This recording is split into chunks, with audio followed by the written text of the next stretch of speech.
Hey everybody, and welcome back to the Steam Machine Podcast. My name is Dalton, and joining me, as always, is my good buddy. This is Ryan.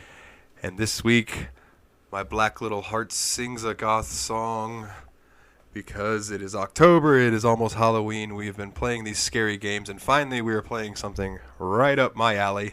Not so much your alley, but we'll get to that. We'll get to that. Yeah. First and foremost, how you doing, buddy? I haven't talked to you much this week. No, been back to work, which is super stressful with their whole COVID thing going on. Yeah, plus the new baby, man. You got work cut out for you for sure. Yeah, for sure. But yeah, not much new going on or anything like that. Yeah. Added a couple games to our list that were part of the Sega Anniversary Steam special. No, I think I grabbed one of those, and there's two more that I need to get. But what all did you grab? I don't remember what games they were. I just scrolled through them all, and the ones that said free, I just added to download. I feel like I remember Sonic 2 was one of them. Yeah, Sonic 2 was one of them. Then there was like a side-scrolling beat 'em up. That game is based. It's like Streets of Rage 2 and the Yakuza series mixed. I'm not 100% more sure about it. That's what I know. And then I didn't know there was a third one, so I'll have to go look today. Oh, yeah. I'm sorry. Was it Nights into Dreams? I think so. Or yeah. I don't know. It was one of those types of games, but I had already had that one. But yeah. Dude, well, that's on our list, and that is like a cult classic. I think it came out for Dreamcast. I want to say it was a Dreamcast game. I never had a Dreamcast, so yeah. And the only game I ever played, I never had one either. The only game I ever played on a Dreamcast was Mortal Kombat Gold, and it was pretty sweet. God, that seems like forever ago now. It probably was, to be honest with you. Yeah, man. I dove a little further into Serious Sam 4. Did you? And I'm going to have to get you to watch me play on Discord sometime soon because, bro, it looks so much like the Talos Principle. when you're in the Egypt part. Oh my goodness. It's Golden awesome. Axe, a canceled prototype. Nice. I'm looking at the Sega thing on Steam, and it's just... They have a lot more games for free now, it looks like. Or no, those are bundle packs, it looks like. But, yeah. I'll have to check it out. Yeah. But yeah, man, Serious Sam 4 looks ridiculous. It looks a lot like the Talos Principle. You can tell that they were using the Talos Principle as like a building block to get to Serious Sam 4. Yeah. And what a fucking building block. Didn't we read into that when we played the Talos Principle that they were using that as like a test for the engine for... Yep. For 4? Yeah. So I remember watching you play that opening sequence, and next time you load it up again, let me know so I can watch that because my laptop will not run it. It's pretty sweet. But luckily for you, there are a few other Serious Sam games that I have that are older games that'll run just fine. Yeah, like that's a really good series to me. Like it's a good fast-paced shooter. It is. It's fantastic. I really enjoyed the first one. Yeah, the first encounter. Played. Yeah. So I can't wait for 2, 3, and then when I build my PC, number 4. And what's interesting is actually there's another game because there's the first encounter, and then there's the second encounter, and then there's Serious Sam 2, and then there's Serious Sam 3. Oh shit! It'll be fun, man. I can't wait. Yeah. So I do know. Did you find that yet, or are you just kind of scrolling through and looking? I'm just scrolling and looking right now. I think that those were the 3. I think it was Sonic 2, the Yakuza beat 'em up, and Nights into Dreams. Right now, let's see. They have Streets of Kamurocho. Yep, looks like the beat 'em up. Yep. Endless Zone. Armor of Heroes. Sonic the Hedgehog 2. Items for 2 Point Hospital, and then Total War Shogun 2 is free to play right now. Wow. Total War is a cool series. They keep adding stuff, and then they added the Golden Axe, a canceled prototype mini game for free as well. Well, that's pretty sweet. Right. I think I have Total War Shogun 1. But I could be wrong.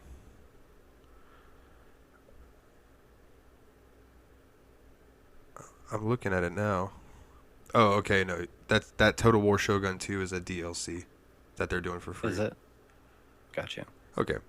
I was about to say, because that's pretty sweet if they're giving away that whole ass game. Right.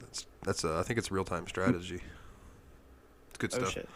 So, this week, you got to play a game that I have been putting a lot of time into lately, and that is Among Us. Yeah. And I have been playing in the Tadpog Discord, which is, Tadpog, Tyler and Dave Play Old Games. Great podcast. Everybody should check them out. Love those guys. They, in their Discord, we have a Game Buds. It's what it's called. And every Thursday, about 10 p.m. or so Eastern Time, we get together and play some Among Us. And sometimes we play till midnight. Sometimes we play till 3 in the morning. One night that I didn't join them, they played till 7 a.m. here. Wow. Like, yeah, it can get it's really fun, man, when you get a good group of them together. Give them a quick shout out. There's like me, Grim, Zal, Turtle Bear, Ice Brand, Lady Grim played the other day. There's Indie Cat, Sus John. I don't know, and I'm gonna forget some names, but all of those guys, like, and the lady that we play with, man, it's so much fun. And I don't think that you've had a group yet like that. You've just been playing random matches, right? Yeah, I just been playing random matches. So, with the random matches, I do believe that most of your discussion goes on in text, correct? Yeah. Yeah. Okay. Yeah. See, when we do it, we are able to have the Discord voice channel and then kind of grill each other as we play. It's a really good time, man. Hopefully one day, you'll have off and you'll be able to pop in with us, even if it's just for a few games. Yeah, I think there's only 5 weeks left till the end of the semester, and then I'm on winter break until who knows when. Woo! But, yeah, we'll have lots of time for that. For sure. So, have you been the imposter yet, or have you just been? No. Nope. I've only done 2 games. Won the first game because all the tasks got completed, I think. Nice. And then the second game, I was down to the final 4 before I got voted off. Yeah, man. Sometimes you get like talked into a corner, and even if it's not you, you're like, I'm still trying to figure the game out. The first game I played, I figured out tasks at like the very end of the game. I think I only had like 1, but the second game I knew to race around and look for the different tasks to complete and shit. And then whoever the killer was in that game took their sweet ass time killing people. Like, hey man, sometimes that's better safe than sorry. Yeah. If people group up, it's kind of hard to kill them. Yeah. I will tell you about one epic kill that I had. We were in the room where you have to swipe your admin card. Have you had to do that yet? The admin room? Yeah. Okay, so I was in there, and Indie Cat was the other killer. And he was standing there pretending to do a task, and I was running through, and somebody, I don't remember exactly who, ran into the room, and I killed them. I think it was Turtle Bear. And right behind him came in Zal, and Zal saw the dead body.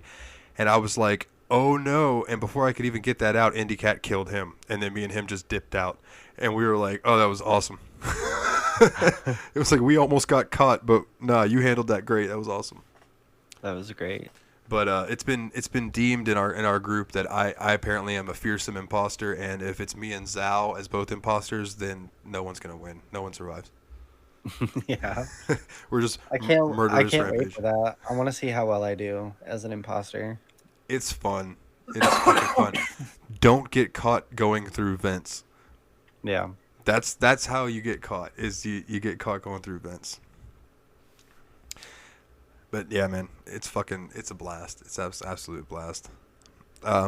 So this game that we've been playing has gotten me in the mood, man. I've been listening to fucking Typo Negative, Priest, Zeromancer. I've been Yeah, I rocking my figured you goth just music. didn't.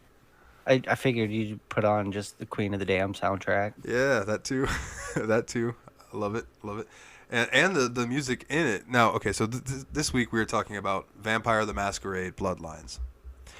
And this is going to be part 1, but it's going to be a little different because I know Ryan's not digging this game. So next week, I'm going to do part 2 for this.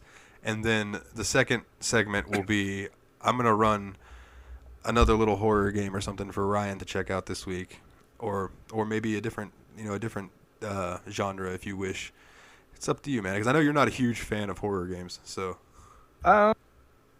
it's still it'll be almost season. It'll be almost Halloween, man. By the next it will episode. be, but I could throw out another horror game, I guess. Yeah, I'll try to get you a good one. I might even just pick one for you. I don't know. We'll see. I know we got Isolation, which is terrifying in every aspect of the game. I could also throw you into Amnesia, which is considered one of the scariest games ever made. Oh yeah. I don't know about that one. Or I could always just give you Doom 3, and it's just like actiony horror. Yeah, so. Doom. I'd be happy with Doom. But yeah, we'll see. We'll see what Steamy's feeling like. Yeah. All right. Well, let me just read through some of this Wikipedia nonsense real quick right here. Oh, I was thinking maybe we should start switching up when we do our intros and just be like, "Good evening, welcome to the Steam Machine Podcast. My name's Dalton. How are you doing today? We're going to be talking about some video games." I don't know if I'm going to be able to do that. Good evening. I can try. Welcome to the Steam Machine. Come in. Have a seat. We'll have to try to record a Halloween special since it is a Saturday this year. Oh man. Oh yeah, I didn't think about that. We could totally do that. We should do that and talk about like our favorite horror movies or like slasher flicks or like just anything spooky that I don't know. Yeah. We'll see. We can do that. So, Vampire the Masquerade Bloodlines is a 2004 action role-playing video game developed by Troika, I think is how you pronounce it. Troika Games. Yeah. And it was published by Activision for Microsoft Windows. Set in White Wolf Publishing's World of Darkness, which is a tabletop series that I would really like to get into. The game is based on White Wolf's role-playing game Vampire the Masquerade.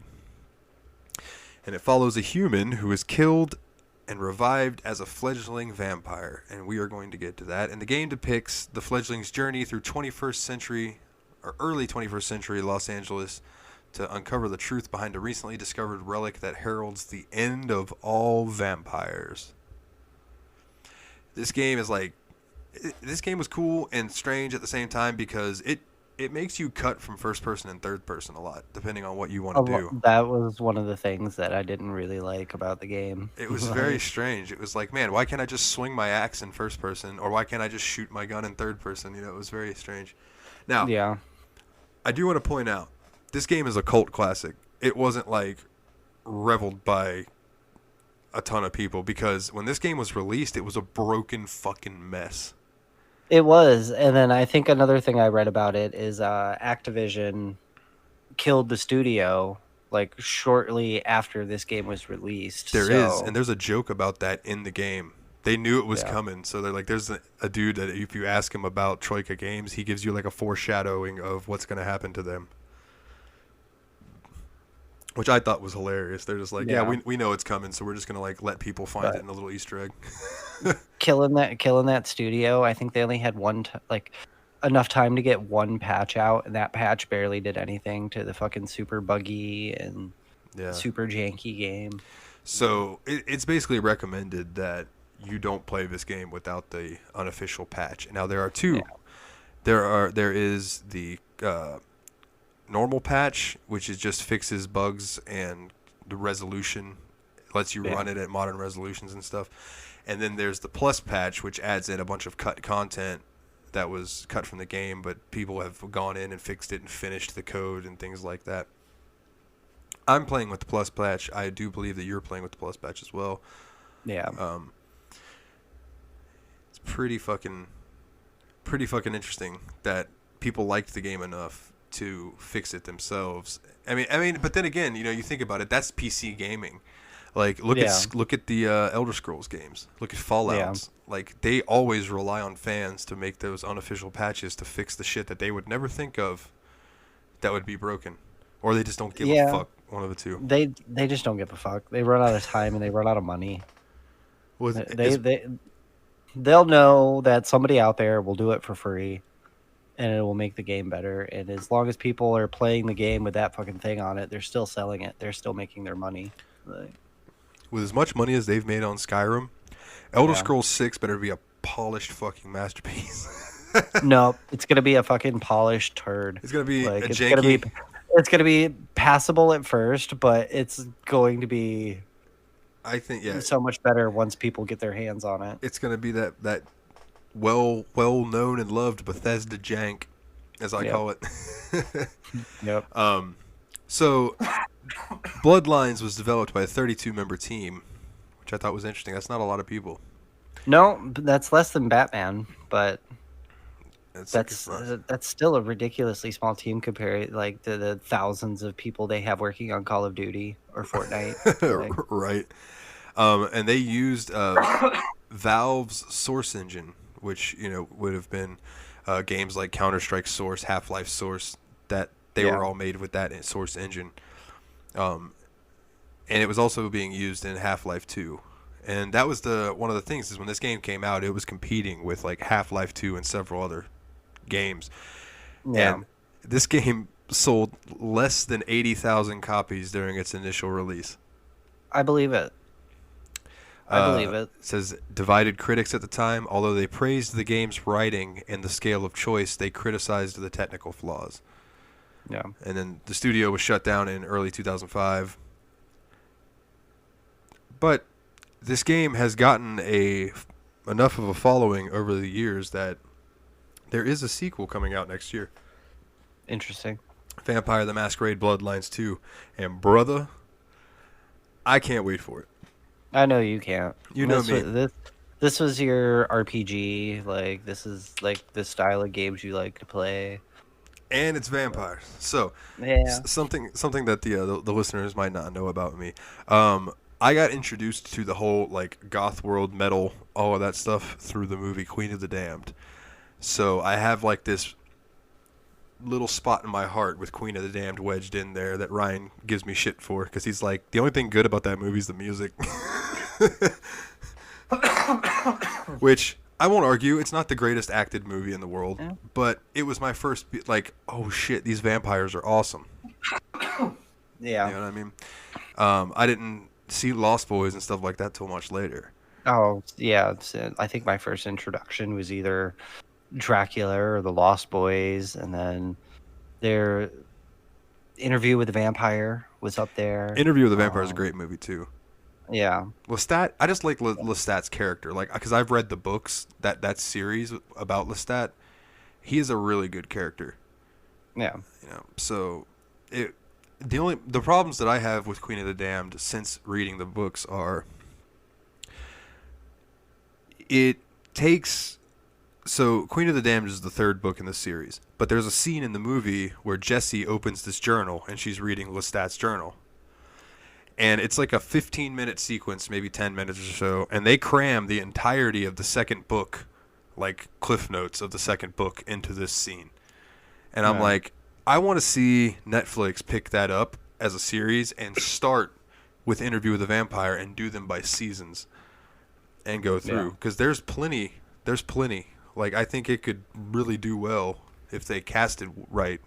Like, they casted The Witcher perfectly. Everybody in that series played their parts perfectly.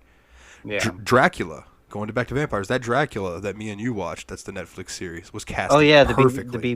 The BBC Dracula, that was awesome. That was the perfect telling of Dracula, in my opinion. So it can be done. You just gotta not try to make it an action movie of the year type thing and like take it for the story that it is, because there's a lot of story in Anne Rice books. Yeah, for sure.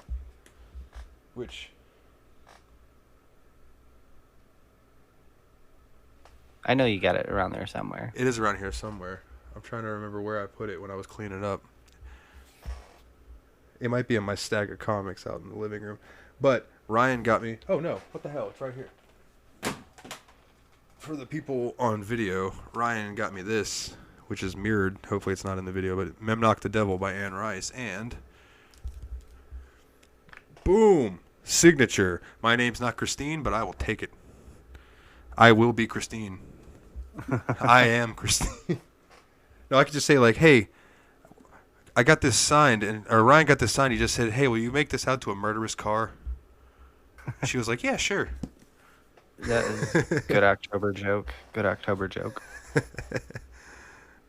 Yeah, let's not go to a blue October joke. Hate me today! Oh, God. Oh, early 2000s, man. That was a weird time for music. Or mid-2000s, whatever it was. Anything from like late 90s through like 2010 almost, that was just a weird transition for music, as you say. Yeah For sure, because going from alternative grunge to fucking like new metal and that shit in the early 2000s, and then it just got into the post-hardcore scene took over for a while. The pop punk scene started taking over. And then Kings of Leon, Cage the Elephant came out, and alternative music has sounded the same ever since. Yeah, it's all that indie pop. Yeah, is what I would call it. Yeah, like indie folk pop. Yeah.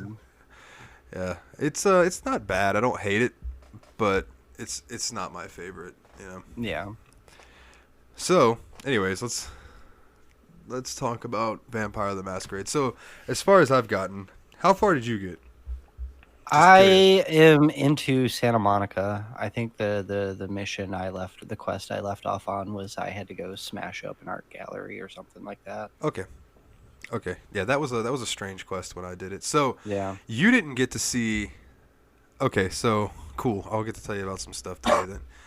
I made it up until I was on my way to Chinatown, and yeah. I'm really not a ton further than you because I've just been like going around and doing little side quests and exploring. Yeah. Which is why I wanted to make this a two-parter because I wanted to take my time and really enjoy the game and check out what it is because I know the Plus patch added some stuff. Man, if you're on your way to Chinatown, you're damn close to finishing the game already, apparently. Oh yeah, if I were to hit the main story. Then yeah, but I've like I said, I've got some side quests and stuff I still want to wrap up. Yeah. Character because it's just character building and world building and giving me ideas for when I run a Vampire the Masquerade game. Yeah. I've already got like tabletop stories and stuff going in my dome. Just like I need to get the book and I need to figure out how to play so I can explain to other people how to play because it's a little different than D&D. Yeah. But so let's talk about so when you start the game off, it asks you, do you want to answer some questions? And we will pick a race for you, we'll pick a clan for you, and or do you want to just skip that and create your own character? You chose answering questions, and I chose answering questions because you chose answering questions. So, I got a Tremere clan. You got Malkavian. I don't even know how you got Malkavian. I got Malkavian the first time around. All that save data got wiped out somehow on my game, and I had to restart. So I had this issue. I was playing the game through the Steam button, right? Like going into Steam and click and play. And all my save data's in there. I loaded the game up from the EXE without Steam, and when I loaded it up, all my save data was gone. Weird. And I closed out, opened it back up through Steam, and all my save data was back. So maybe try opening it one way or the other and seeing if your save data recovers. But either way, even if you don't dive back into it. So you were a Malkavian. Now, I was. I don't know too much about all the clans because I haven't put a ton of time into this game as far as looking at them and stuff. But I do know that there are 7. There are the Bruja, the Toreador, the Malkavians, the Ventrue, the Nosferatu, the Tremere, and Gangrel. Fun fact, I think this is where Gangrel got his name when he switched over to that character. Or no, I'm sorry, because he was in the 90s. Never mind. Yeah. But no. I'm not the video game. I mean, I think he got Gangrel from Vampire the Masquerade because that's been around for a while. Interesting. Sorry, I should have clarified that when I was yeah, like I started confusing myself for a second. I'm like, oh wait, no, not the video game. I got Tremere. They are blood magic.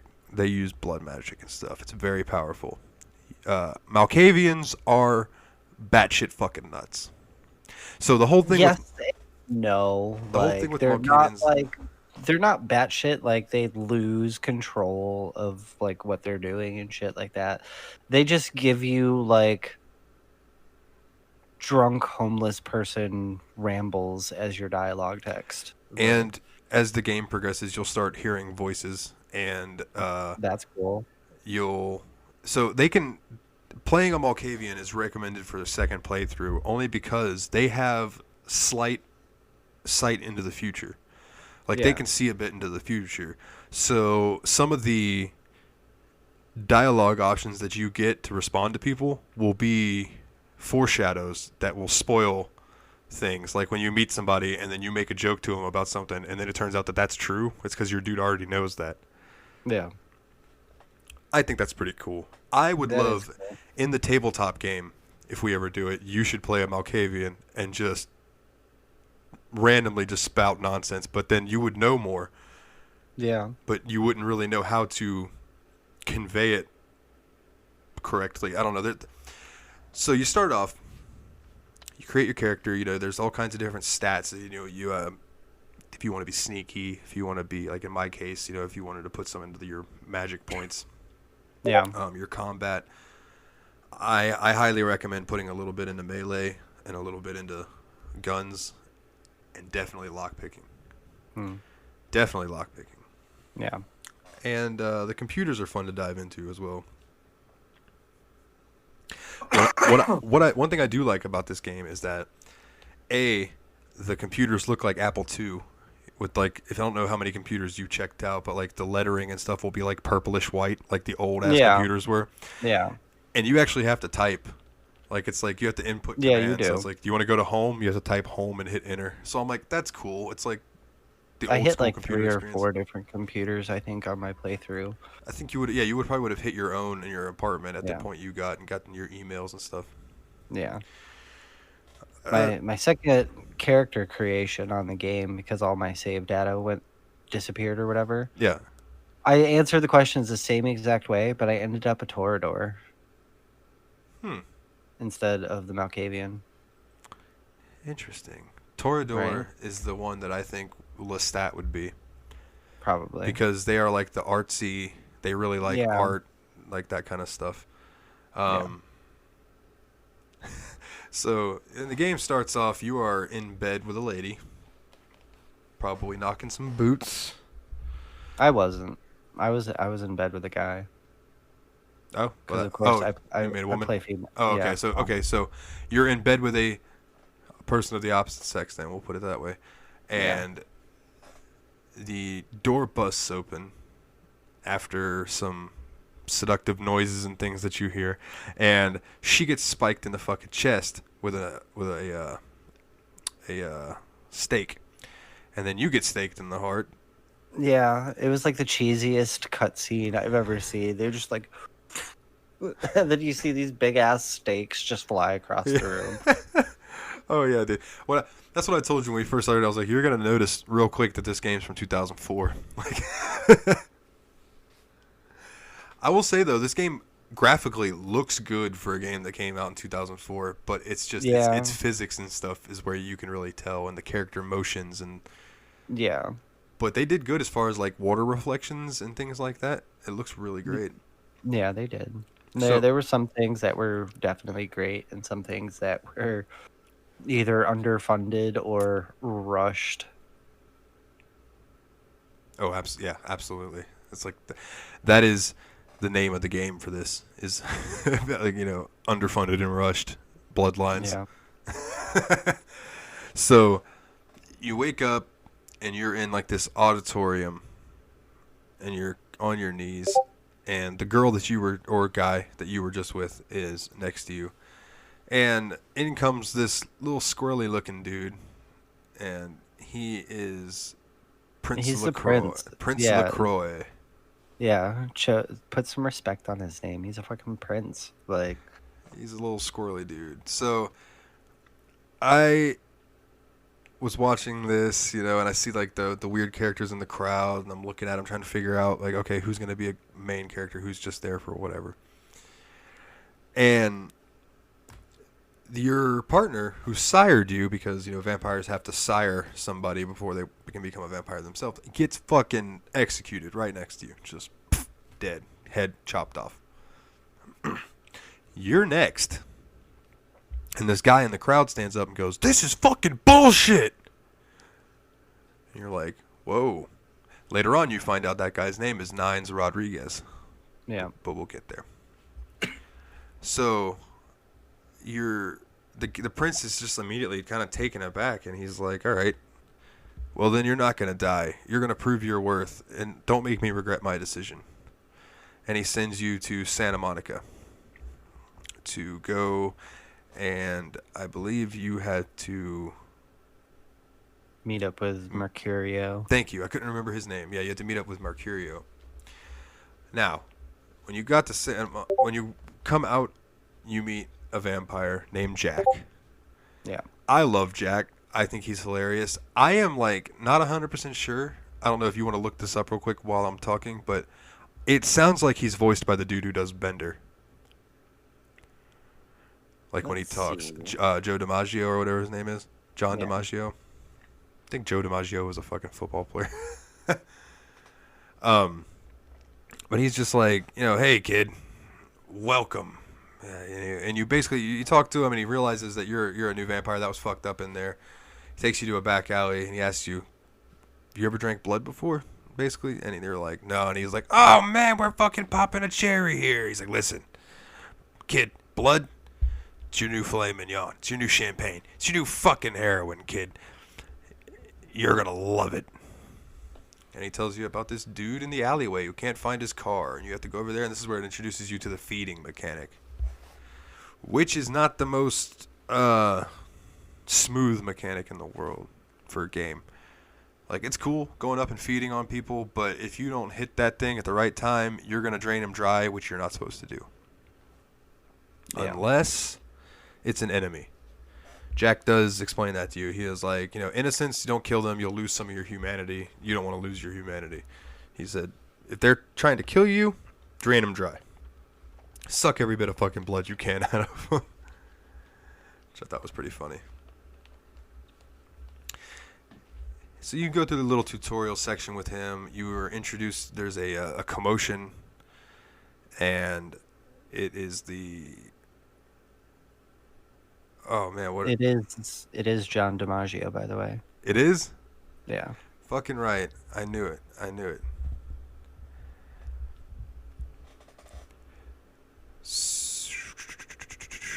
Trying to remember what the name of that. God, I've been playing it all day. What? The Sabbat. God damn, I don't know why it took me. Yeah, the Sabbat started attacking the Camarilla and stuff. So Jack's like, man, I really wanted to spare you this shit for now, but then he kind of explains to you that the Sabbat are just like vampires that are monsters, basically. They don't give a fuck. Yeah. They're vampires. They're more powerful than humans. They're going to kill and eat humans. They're going to do what the fuck they want. They don't abide by any kind of code. And the Camarilla is what Prince LaCroix is in charge of, and that is basically like vampire government. Yeah. And then you have, later on you'll find out that you have the Anarchs, which are against the Camarilla, but they also don't like the Sabbat either. And the Anarch... so, okay, full disclosure, I so far have sided with God, I can't talk. So far I really can't talk. Yeah. I have sided with Prince LaCroix. Why was that so hard for me to say? Jesus Christ. I don't know. I've sided with Prince LaCroix so far. Which... I think I might have fucked up. So I'm going to jump ahead a little bit. So there's a scene where you have to go to the house of Alistair Grout. He is the Malkavian chief. He is in charge of all the Malkavians, right? Mm-hmm. And on your way out, you see Nines Rodriguez leaving the house. And I had spoke to him before this, so it was like, hey, man, what are you doing here? And he was like, you don't want to go in there, man. This place is fucked up. And then he's like, we should get out of here. And he leaves. So you go in there, and let me tell you something. You know, talk about an eccentric house. This Malkavian house, what the fuck? It was an entire maze. So when you walk in, you have to get through the door that's straight in front of you, but you have to go through a maze through the entire house to do all these different unlocking mechanisms to unlock that fucking door. Yeah. You end up getting through it, and you find Grout dead in the bed. And then you meet the Grunfeld Bach, and he's a vampire hunter. So like after he's like, I've come to kill Grout, and you're like, he's already dead in here. And the vampire hunter's like, fuck. All right, well then I shall kill you then. And he sets the house on fire. He's gonna burn the whole house down. So then you have to escape. Anyway, you end up getting back, and LaCroix's like, so what happened? You tell him that he's dead, and he's like, did you see anything? I was like, I mean, I saw Nines Rodriguez leaving when I showed up. Apparently, I shouldn't have said that. Yeah. Because when I went back to the last round, which is the bar that the Anarchs hang at, they were all super pissed at me. They didn't kill me. I was able to talk my way out of it. Yeah. Because this is one of those games that you can avoid violence a lot of times if you have a high charisma. Yeah. Yeah. And yeah, they were not happy with me. Jack doesn't give a fuck. Jack hangs out at the Anarch's place, the guy who does the tutorial with you. He doesn't give a shit. He's like, kid, I sit on the fence. He's like, I don't side with anybody. But apparently, according to everyone, Jack's a bad motherfucker. Like, he's a super old, badass vampire. Well, I believe it. Which I think is pretty cool. So, I mean, you're basically an errand boy in this game at first. He's just, you know, go here, do this, go here, do this. So you go meet Mercurio. And you're introduced to Mercurio of him. You see a guy bleeding out in the street crawling up some stairs. Yeah. You're like, oh, shit. So you go check it out. And you follow the blood trail to this room. And Mercurio's laying in there on the couch. And he's like, oh, fuck, kid. I'm fucking dying here. He's like, I need meds. Those fuckers, they ambushed me. They took the money and the fucking explosives. Yeah. So you have to figure out where. Now, this is interesting. This is a part that I thought was interesting. Okay, so he tells you, you know, go get the stuff from the guys at the beach. So you head down to the beach, and when you walk out there, this girl just comes up to you, and she's like, upstairs in that house, there are the men you're looking for. And you're like, how the fuck do you know that? And she's like, I know things. Basically, just go. So if you talk to her after all of this is done, if you come back and talk to her, you can pay her like $20 and she'll predict your future. Yeah. And you can ask her a bunch of different questions. You ask her, how do I beat the game? And her response is, it doesn't matter if you beat the game or not. What matters is if you bought it. So I was like, piracy joke, you know? Yeah. But if you ask her, who can I trust? She says, the man on the couch and the lone wolf. Everyone else be weary. So she tells you that you can trust Mercurio, and then you haven't met him yet, but that means you can trust Mercurio and Beckett. And Beckett is who they call the lone wolf, I believe, because he actually turns into a wolf. So Beckett is like a 300-year-old vampire historian, or he might be even older than that. But he said he's been studying vampire lore for 300 years. Yeah. And he's a very shady character. Like I've seen him twice. He just kind of shows up and talks to you for a little bit and then bails out, right? So ever since I heard that girl say that, I've been real sketchy about decisions I make with everyone, right? Yeah. I don't even know if I can trust Jack, and that hurts my heart because Jack's awesome. Yeah. So you go up into the house, and you kill everybody. You get your shit back. And you get some money. And then he also asked you if you could get anything for his pain. So you go to the medical clinic. And when you go into the medical clinic, the chick's like, you have to wait. You use your vampire power. She's like, okay, go ahead. So you go, and there's a lady in the first room laying there screaming for a doctor to help her. So you go in there and talk to her, and she's like, please go get the doctor. I'm dying. All right. So I go and tell the doctor, and the doctor flips the fuck out on me. He's like, hey, I've got a lot of fucking patients here, okay? There's a lot of fucking people that are hurt. This guy's got a fucking bullet in his head. And your chick's in there doing something. She could fucking wait, basically. Yeah. All right. You go back to the other room. Girl's not doing so hot. She's flipping out. You feed her your blood and save her, because vampire blood can heal humans.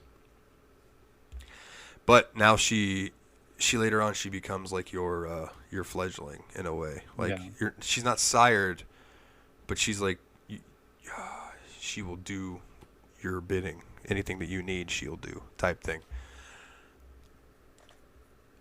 So you save her. You end up having to sneak into the doctor's office, steal some morphine, take it back to Mercurio, give him the morphine, tell him everything's solved, and he asks you, hey man, please, when you go back and talk to Prince LaCroix, don't tell him I fucked up. He'll kill me. All right. So when I went back, I did not rat him out. I said everything went smooth. Yeah. Because of that, later on, he comes up to you when you're having to go out to this ship where there's the sarcophagus thing that is brought up, is out there on the ship, and you have to go check it out. You're walking down to the Santa Monica beach, and he shows up, and he's like, hey, man, you really saved my fucking ass. You know, I'm all healed up. That fucking vampire blood really helps, and those morphine pills did the trick. He's like, you know, I always help out a friend. You help me so I can help you. And you're like, all right, well, I might need some stuff for this trip. And he's like, all right, so you can then like, he tells you, come see him in his apartment at any time. You can buy equipment from him. So if you need ammo, anything like that, or you need to sell some stuff, you can go to him in his apartment. Yeah. He's like, I can acquire things that people might need. He's like that boat over there for you to get to that ship. It's yours. So he's a very helpful character. I really recommend saving him instead of just letting that motherfucker die on the couch. Because you have the ability to be like, fuck you, you're an idiot. Why did you fuck up? I'm gonna go get this stuff. I hope you die. Yeah, no, that's what I did. Yeah. Okay. So yeah, see, you'd have lost out on having somebody extra to buy some stuff from. Yeah. And he is also the character at the very end of the game.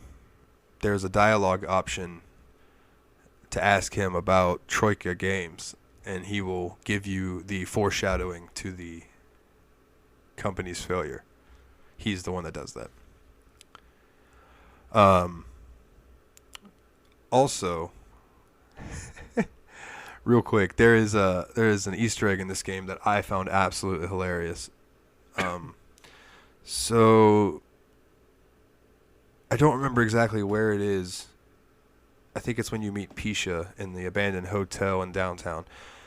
But she tells you if you open and close a door a ton of times,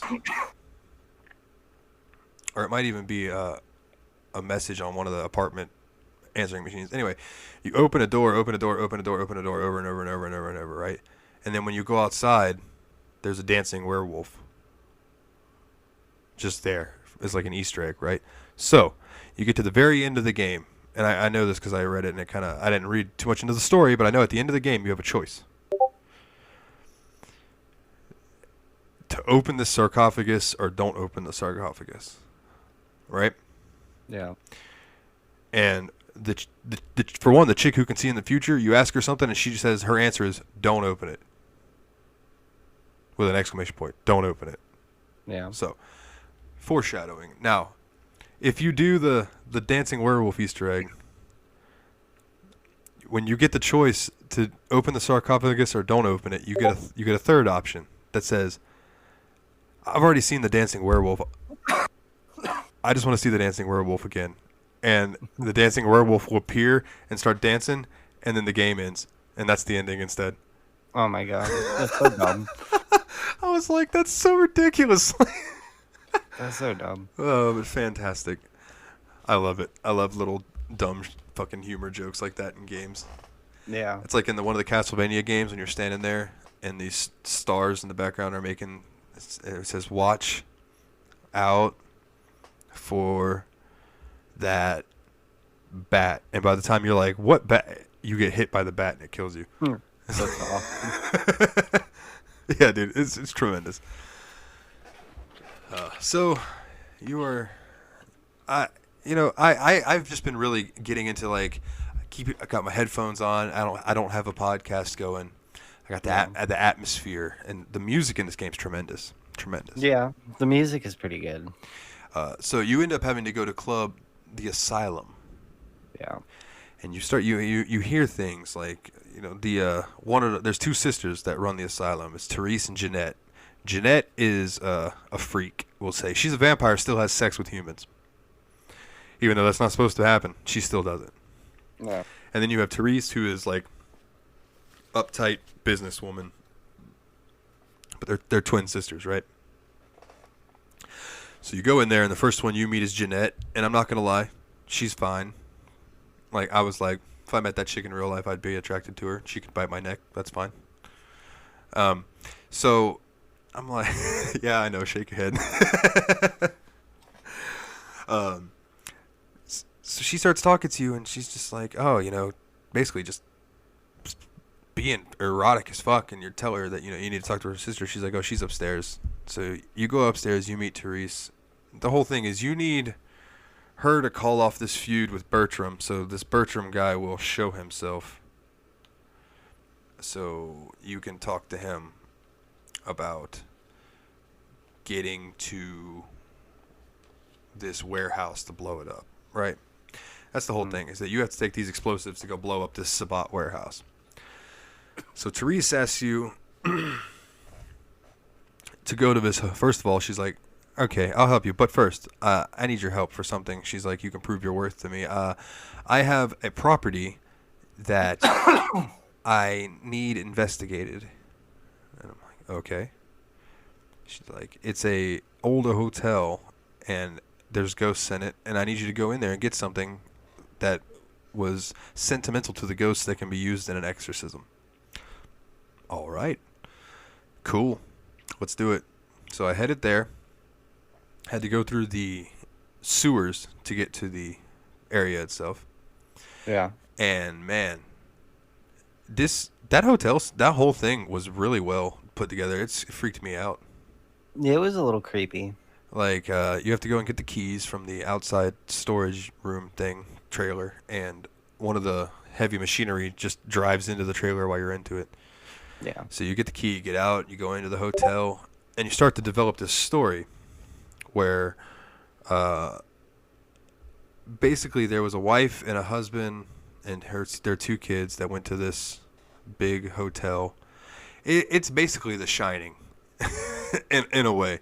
A little creative, artistic creativity used, but it's basically The Shining. Is that the guy goes crazy because this girl has a locket, and he doesn't believe that she got the locket from her mom. He thinks it came from a secret admirer. And he gets obsessed with it. And she catches him in the bathroom just staring at it. So he ends up killing both the kids, and then he kills her and then kills himself and sets the fucking place on fire. All right? Brutal. Yeah, absolutely brutal. So you're running through it, and you're seeing ghosts of that dude, and he's fucking bloody with an axe, and he's got his top hat type thing on, or gambler's cap, whatever you call it. And he's pretty freaky, but then he'll disappear. Like lightning will flash, and he'll be there, and it'll flash again, and he's gone. And then you keep seeing the apparition of this lady. Well, the girl ghost is trying to help you. She's pointing you in the right direction. So you're going through this house, and it's like you go up the stairs, you fall through them. You see a woman run by, and then you look, and she's gone. It was really creepy. And they did good because, like I said, I had my headphones on. So you'd hear whispers like, he's coming. Watch out. Like all this weird shit. And the atmosphere was so creepy that I was literally like, man, I feel like I'm playing Resident Evil again. Yeah, a little bit. But you end up, getting through it. There's like, I know one room, it goes completely dark, and when the lights come back on, there's "Get Out" is scratched into the wall. And there's fires that are set that you have to get around. And there's a part where you have to jump through this elevator shaft. And if you don't make it to the other side in time, the elevator will fall on you and you die. So, it's not hard. It's just you got to be quick. And once you do that, then it's not so bad. But you end up finding a locket. So you go back, and you get to the club, and you go upstairs, or up the elevator where Therese and Jeanette are at, and Therese isn't there. But Jeanette's there. She's like, what you got there?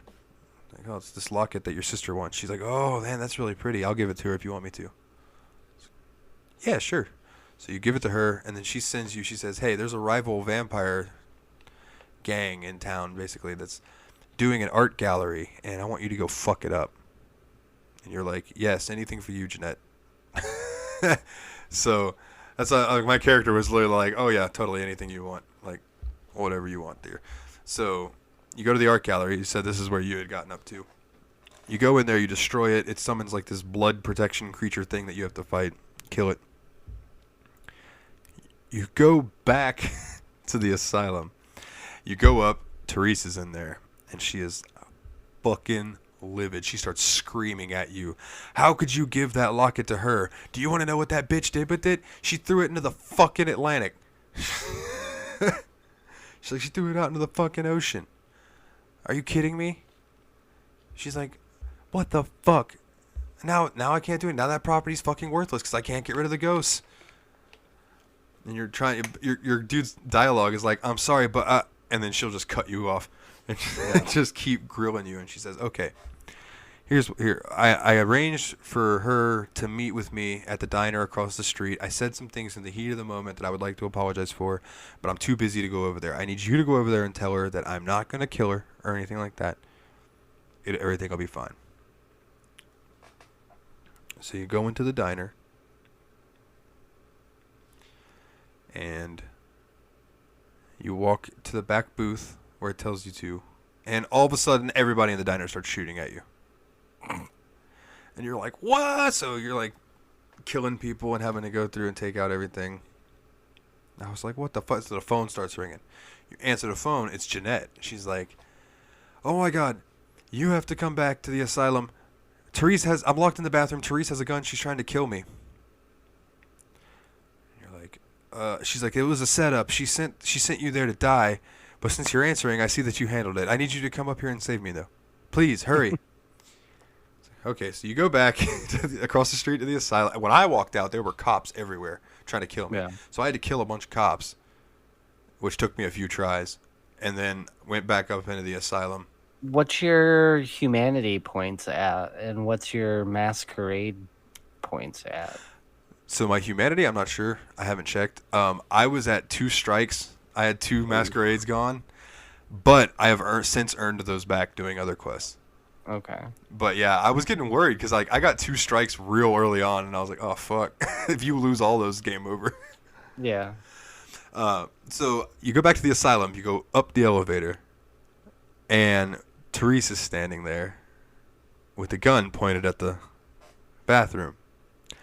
And then she turns and she looks at you, and all of a sudden you're talking to Therese and Jeanette, and you're like, all right. So they're going back and forth and they're arguing, and you're trying to talk up through it, right? So Jeanette starts being like, you were always Daddy's favorite. That's why he fucking preferred you over me. She's like, you always did everything he wanted to. You don't think I heard that late at night when he would come into your room and lay down next to you? She's like, I heard it all fucking night long.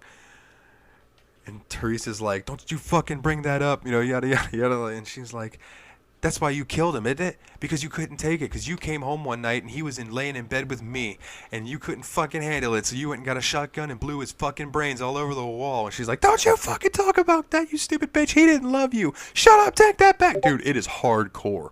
Like this whole conversation is hardcore. So then you're like trying to get the gun away from Therese, and you guys are struggling. and the gun goes off, and then you look up and you're looking at her, and half her face is like Therese, and the other half of her face is like Jeanette. She's the same fucking person with a split personality. Oh, that's funny. That's why you never saw them in the room together. And she's like, you tell anybody about this and I'll kill you. Get the fuck out of here. You're like, holy shit, dude. Like, it was a well-written thing. Like, at the end of it, I was like, wow, I was not expecting that in the slightest. Yeah. Like, it came out of nowhere. That was the point where I was like, all right, I want to do some side quests, because that was a main quest, but kind of I'm like, I want to see what this game's got. You know what I'm saying? Yeah. I know based on what you've been telling me so far through your playthrough, you're really into this game. Like, dude, I really am. I really like it a lot. Going back and doing some more stuff for Prince LaCroix, you know, you have to go get on that boat. You have to go check out the sarcophagus. And it's like, this boat was pulled into harbor because it had just gone AWOL, and they found it. yeah. You go and you find out all of the crew were dead. Every one of the crew members were slaughtered, and the sarcophagus looks like it was opened from the inside. With bloody handprints. So you go back and you tell Prince LaCroix that, and he's like, alright, fuck. At this point, I met this fucking dude who looked like, what was Neo's, in the Matrix, who was the guy that, Morpheus, that's his name, right? Morpheus. So I meet a guy who's a lot like him, and his name is escaping me right off the hand. I know it starts with an M, but he is like the leader of the Tremere clan, right? And he sends you to help figure out what is going on.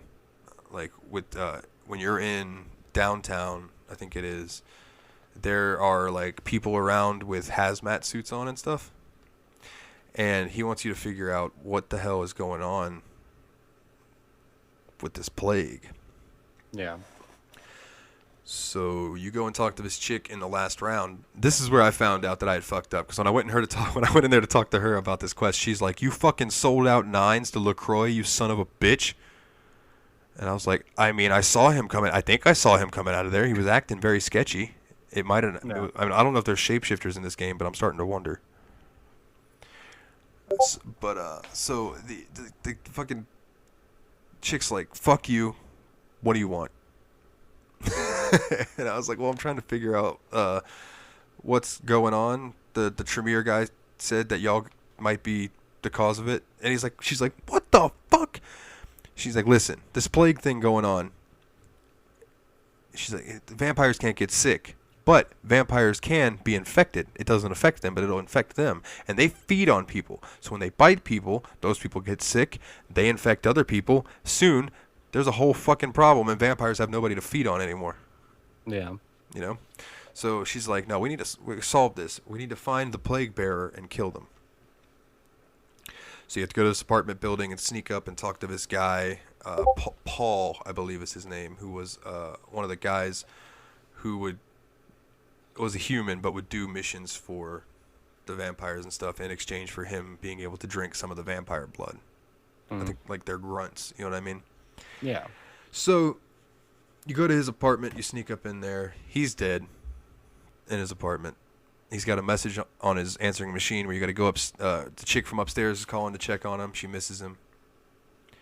You go upstairs, get into her apartment. I'm pretty sure she's a hooker.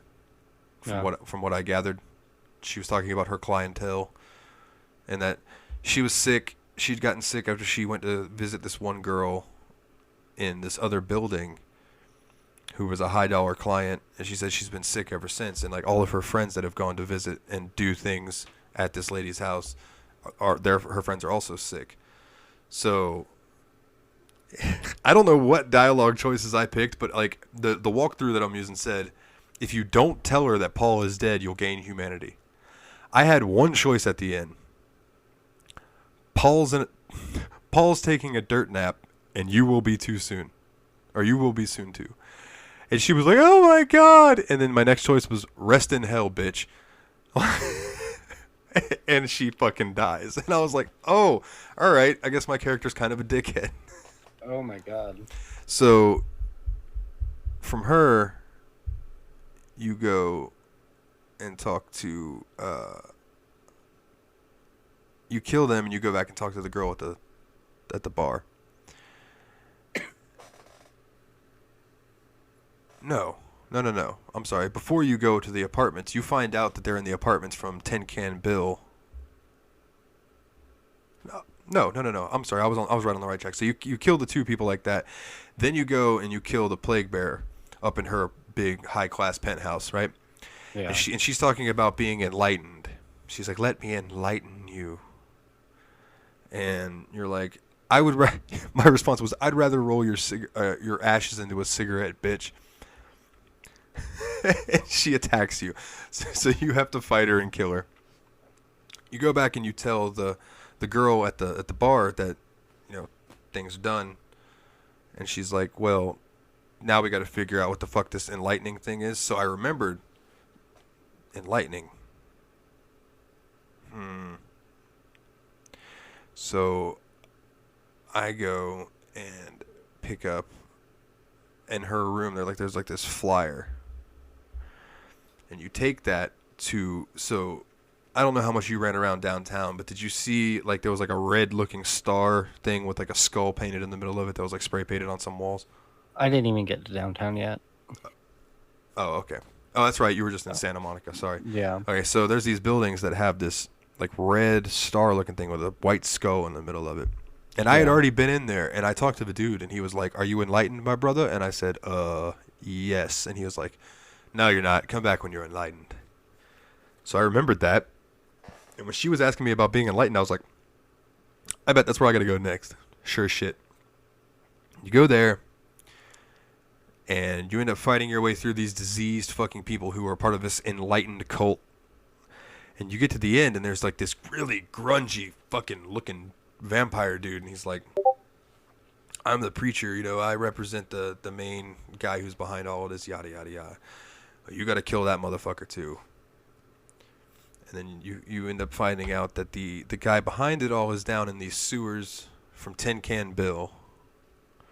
And when I talked to Tin Can Bill, it was another one that it was like he was about to die from this sickness, and my character was like, "Rest in peace, you old drunk bastard," or something like that. Your character is very cold. Very, dude. And it was like giving me these, like, I don't know if I'm just choosing wrong when I'm talking to him, but I never have like a rest in peace. It's always like, well, burn in hell, fucker.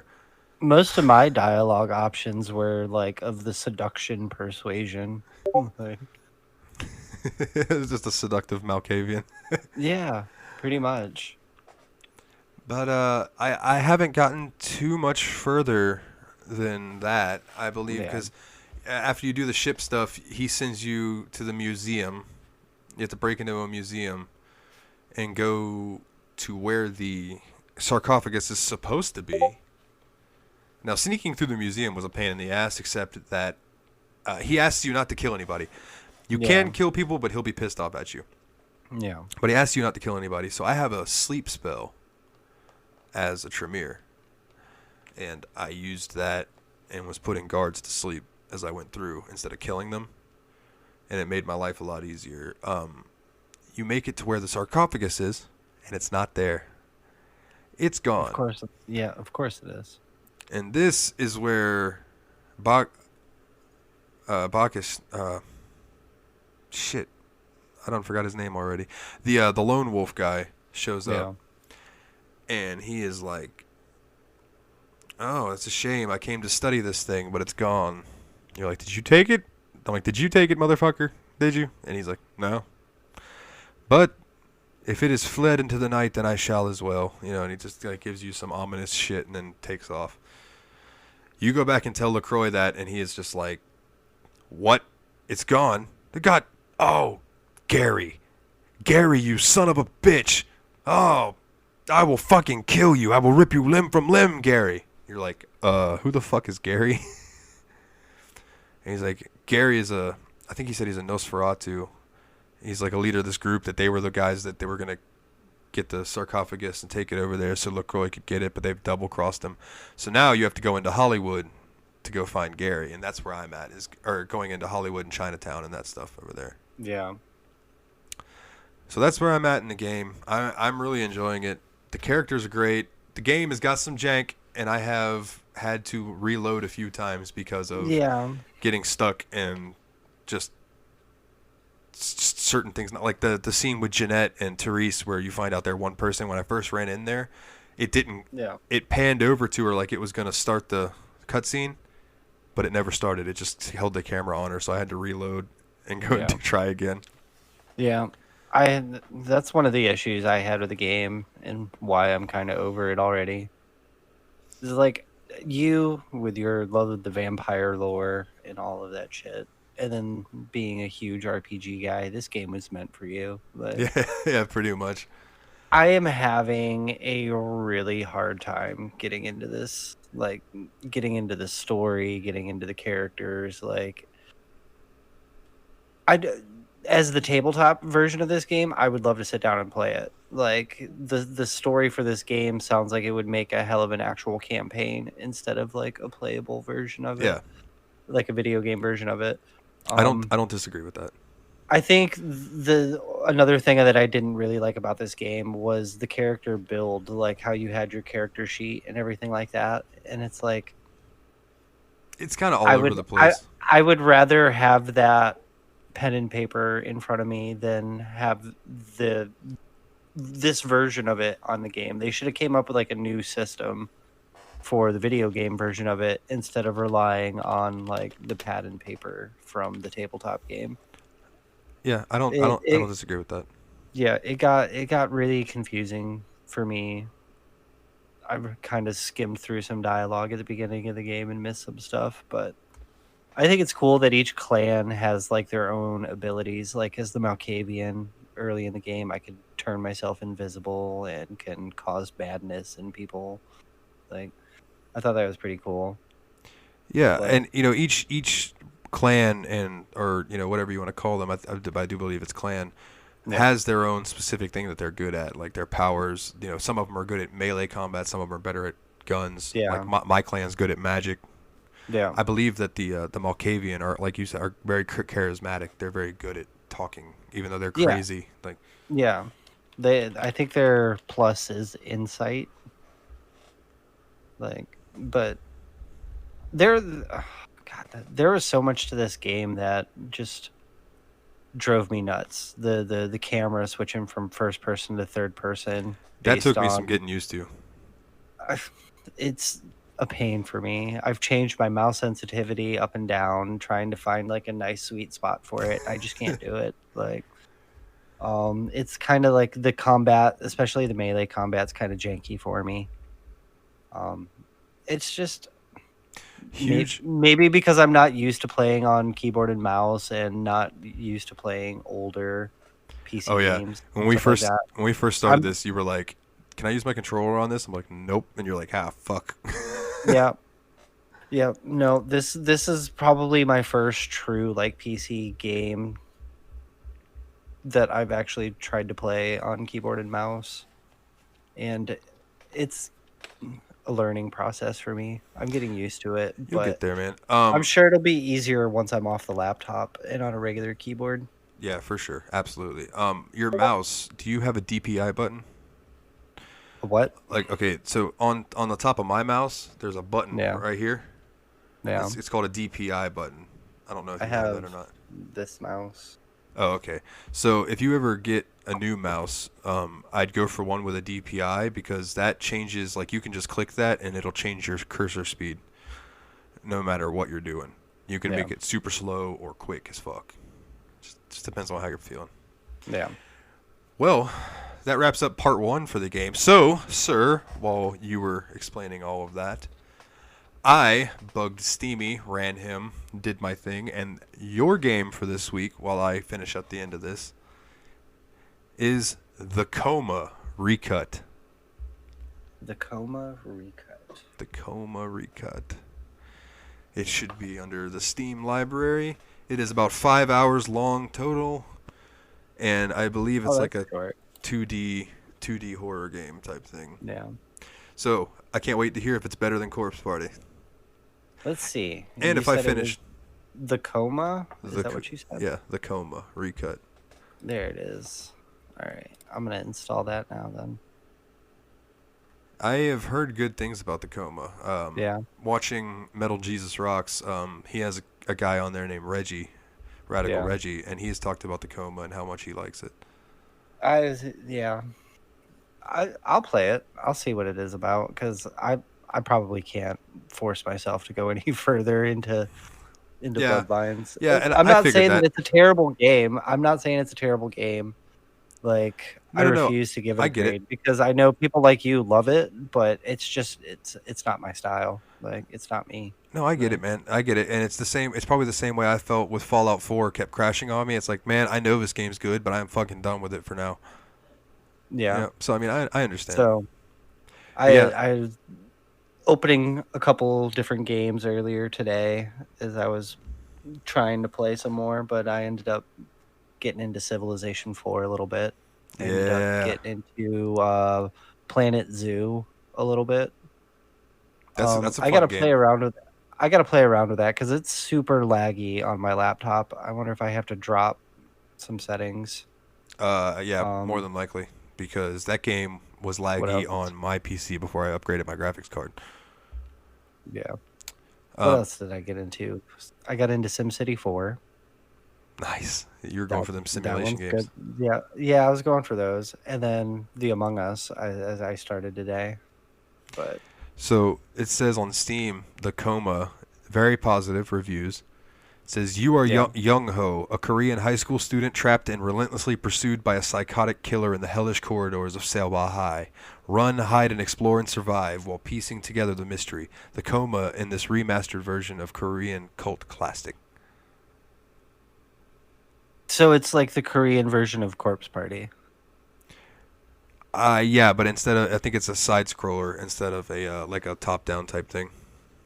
Got you. All right, I'll give it a go. I'll give it a whirl. Like I said, it's very positive reviews as opposed to the Corpse Party game that we played being negatively reviewed. Yeah. Well, we'll see. I'll let you know. Yeah, and like I said, I'm sure because it's just such a short gameplay, you'll probably sneak it in there somewhere too. Yeah, if I'm able to, if I finish up Vampire early, then I'll go ahead and just play through that too. Because it says completionist is 6 hours, so like, for us that's probably 8 hours. But but cool, man.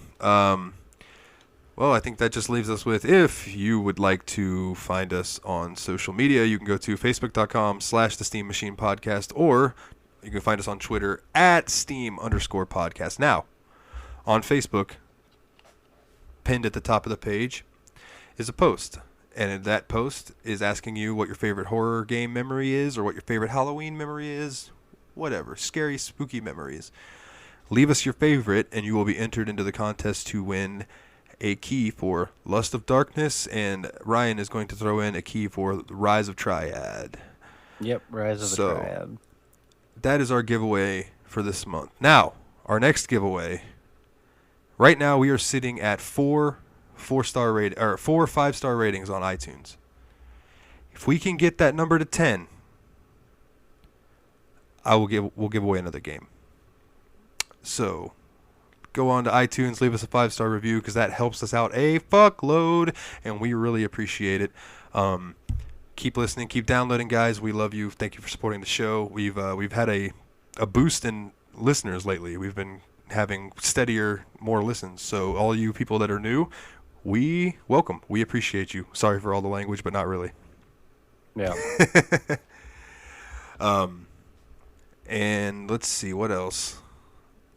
I'm going to be uploading the last few episodes that we've done onto YouTube, because I've been slacking. So if you are a normal listener of YouTube, then when you're watching this, you will know this already. But for you guys listening, if you would like to see the video version, except for Doki Doki, there is no video for that, but I will do something for that to work. Check us out. Go on YouTube, The Steam Machine Podcast. You can find us there. Is there anything else that you'd like to bring up this week, my brother? No, I don't think so. I haven't really heard much about any gaming information, anything like that. But yeah, me neither. I'm Not interested really. to see what our next month is going to be. Yeah. Oh, you know what? Let's go ahead and just find that out. Just so we can plan ahead a little bit. Yeah. So, I separated it into genres. Yeah. We now have 18 genres. Now, 18 genres. 17 plus uncategorized, and I'm trying to categorize those as I can. Yeah. But we have, in alphabetical order, adventure, city building, fighting, hack and slash, horror, JRPG, free MMOs. That one might be switched out for something else. Haven't quite decided yet. Yeah.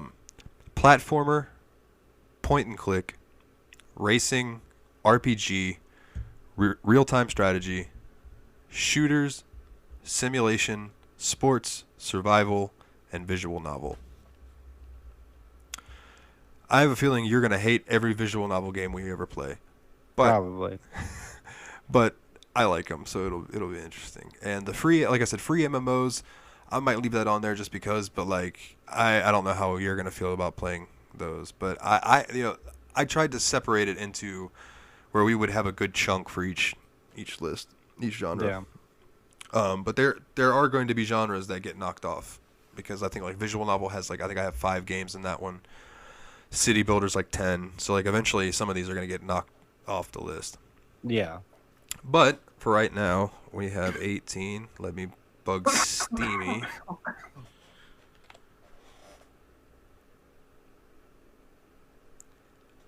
And it looks like it